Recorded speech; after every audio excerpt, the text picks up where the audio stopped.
Pero tener muy claro eso, que la primera idea sería que las tareas las tienen que hacer ellos. Y en esto están insistiendo mucho los pedagogos, al final, que hoy en día les queremos ayudar tanto que muchas veces les hacemos una faena.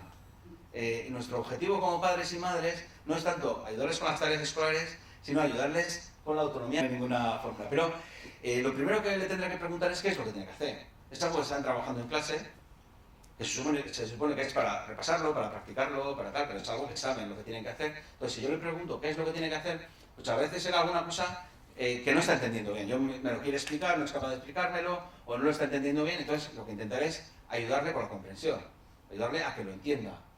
¿No? Entonces, para ayudarle con la comprensión, pues puede ser que me lo explique, ¿no? Pues lo que tienes, pues explícamelo.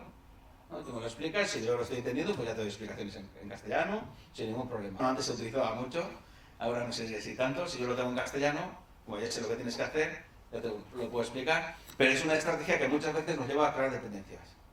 Se acostumbran que a la menor dificultad les ayudamos nosotros. Y el esfuerzo para nosotros es grande y yo no lo recomendaría, aparte de ser caro también, yo no lo recomendaría mucho, pero bueno, pues ahí está. O los traductores de internet, que ya habréis probado, imagino. Con los traductores seguro, ¿no? Habréis probado el de Google, el del gobierno vasco, hay algunos traductores que a veces traducen bien, otras veces tienen errores pero se entienden y ya otras veces que no se entiende nada. Ayudar ahora no significa que no te vaya a ayudar. O sea, para mí lo importante no es que mañana lleves la tarea bien hecha. Yo lo que te voy a decir es, bueno, tú hazlo, pero hazlo, Tú haz la tarea, termínala, como sea, aunque esté mal, llévalo a clase, corrígelo, tráelo de vuelta que lo voy a mirar, voy a comprobar que está corregido, que lo has entendido, te lo voy a preguntar. Si me quedo con la duda, no sé, igual busco algún ejercicio que sí estoy entendiendo, o igual le mando una nota al profesor o a la profesora en la agenda y le digo, no sé si esto lo está entendiendo bien. Entonces te voy a hacer un seguimiento y voy a comprobar que estás entendiendo la materia y que estás desarrollando bien la materia. Y con eso me vale, te estoy ayudando perfectamente. Igual en un momento concreto no te ha ayudado, pero sí que te estoy ayudando. Vale, sí, esta idea. Pero otras veces, a veces les tendremos que ayudar con la comprensión, pero otras veces será con la comunicación.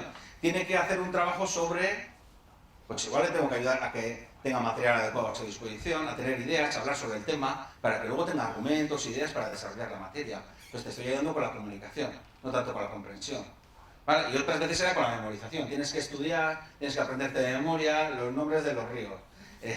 Bueno, las chirras, el otro, las ciudades europeas, no sé qué, pues te ayuda a que lo memorices. Entonces hay algunas estrategias que son para eso. Pero en ese tipo de casos, muchas veces no hace falta que yo lo entienda. Si yo sé lo que tienes que hacer, te puedo ayudar aunque